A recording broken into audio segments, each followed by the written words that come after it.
person. Uttama means the supreme or the ultimate. In fact, our word ultimate comes from the Sanskrit word uttama. So, all these terms in the verse that we're studying, wrapped up, come down to this conclusion. He is the supreme person. Dhatur uttama. He's always a person. He's never impersonal. Even when he emanates the Brahman and creates this material world of so many material elements, he enters within it in his personal form. And if we want to see him, we can. There's nothing stopping us from seeing God at every moment. Well, we have to know how to see, that's all. We can't see with these eyes. We have to see, first of all, with our tongue. This is the secret of spiritual life. And many people don't understand this. They say, show me God. I want to see God. Well, you can't see God. You don't have the qualification to see God because you don't know what purity is. Purity, well, yeah, because they're rascals too. But what does it mean to be a rascal? It means you're addicted to impure things. So people are addicted to all kinds of impure things, starting with the tongue. Because they eat impure things, then their whole existence becomes impure. So purity is, first of all, is based on knowledge. We have to have knowledge of what is pure and what is impure. That knowledge comes from the Vedas. The Vedas tell us, don't eat non-vegetarian food. Don't eat onions and garlic. They're in the mode of ignorance. Don't eat things that aren't offered to the Lord. Because when you do that, you're just eating sin.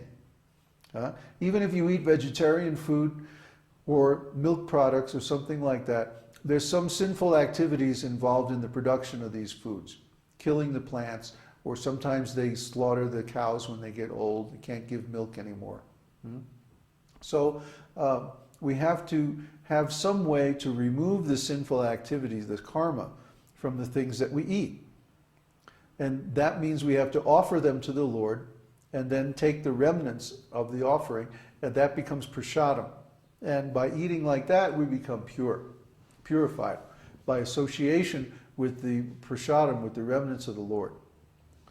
Similarly, by chanting the holy name and by chanting the hymns of the Vedas and different nice songs and prayers that are given, there we purify our tongue. Mostly people are talking nonsense. I mean, you listen to people talk, they're just talking about material things, on and on and on, chattering on, without any break. So we use the tongue to vibrate the holy name and to speak about the Vedic philosophy, to chant the different hymns and so on. And what this does is it purifies the tongue. When the tongue is purified, then the ears can become purified, and from the ears being purified, the mind is purified. And from the mind being purified, the intelligence is purified. And from intelligence being purified, the false ego is purified, it becomes real ego, that I know who I really am in eternity, beginning with the realization, aham brahmasmi, I'm the spirit soul. So all this comes about through the process of the esoteric teaching, the process of devotional service, which means we worship the Supreme Person. We don't worship anybody else. We worship the Guru, but as a representative of that Supreme Person. Because Krishna initiated Arjuna, Lord Chaitanya initiated Rupa Goswami, and they initiated their disciples and so on, coming down to the present day. And so our Guru now is a representative of the Supreme Person by disciplic succession. Just like when an ambassador comes from a foreign country, they receive him with all kinds of ceremonies and stuff like that, because he's a representative of that sovereign state. I was thinking, to be able to do that requires a spiritual life throughout the life, the whole life, not just at the end. Because to be able to die without any material desires means some previous practice. Yeah. Right? So in which cases does that apply? All cases. Neophyte devotee who is realized or something like that? It applies to all cases. In all cases, what we remember at the end of our life is what we thought about throughout our whole existence. Remember, at the end of your life, you see your whole life flash before your mental eyes. Huh? It's like the reel is rewound. Huh? And so you hear or see everything going by very fast. Yeah.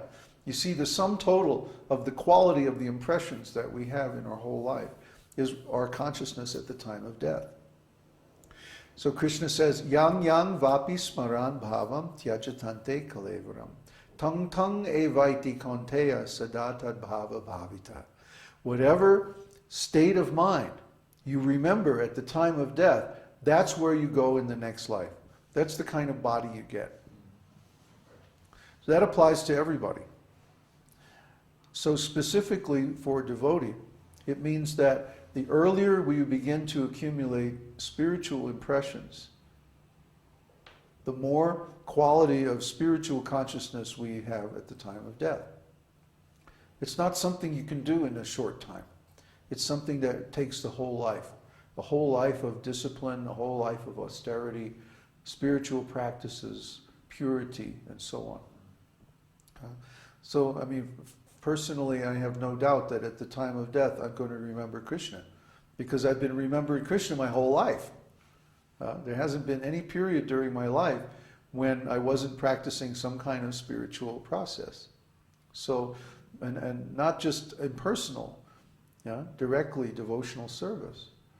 You know, even when I left ISKCON, then immediately I started writing books. You know, I was always chanting, I was always reading Prabhupada's books, I was always doing spiritual music, or doing something. So I have no doubt that at the time of death, when all my memories were... Actually, I've already experienced this when I had my heart attack. When I was 42 or something like that. I got malaria in India. I didn't have any of those herbs. So I had a heart attack because I got so weak. I had three attacks of malaria, which, you know, usually kills you. But somehow I survived, but I had a heart attack.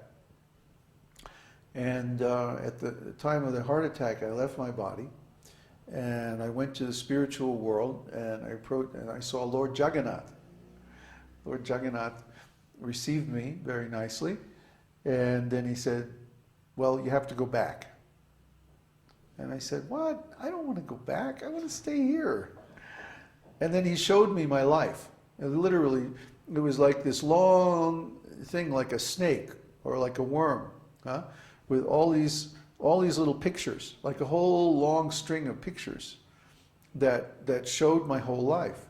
And he pointed somewhere in the middle and he said, you are right here. So I have so many things I want you to do. You have to go back. So I said, oh, okay. You know, for you, I'll go back. So I came back, and of course I had to get my body together and everything. But anyway, at the time of death, you will see your whole life. You know, when you see your life, basically the impression that you get is the quality of all those experiences kind of summed up, integrated in one moment. So, because this life is really just like a moment in the spiritual world. You know, even to Lord Brahma, just one moment is like a year in our time. So what to speak of the spiritual world? In the spiritual world, the time is even greater. So a moment in the spiritual world is like a whole lifetime in this world. So when we leave this body at the time of death, we're going to remember the quality of consciousness that we cultivated throughout this whole life. That means it's very important for us to start spiritual life while we're young. We might think, oh, I'm still young, I can enjoy now, you know, and have all my fun, and then later on I'll do spiritual life. Well, what that means is that you're never going to do spiritual life. If you don't understand that the whole idea is that to do it now. I started when I was actually about 3 years old, 3.5 years old. I got the idea that I want to talk with God. And then from then on, my life was about searching for a teacher, someone who could show me how to talk with God. And if they couldn't show me, that basically I would reject them. I wouldn't accept them as an authority. You know, I would accept them as a friend or, you know, something like that, but not as an authority. Until I found my spiritual master. And then I dedicated my whole life to his service. But that's what we should do. When we find someone who can teach us how to attain the goal of life, we should dedicate our life to that person's service, because they can give us the highest benefit. We can't get out of this material world on our own. We need help. If we could get out on our own, then we would see so many people doing it. But we don't see.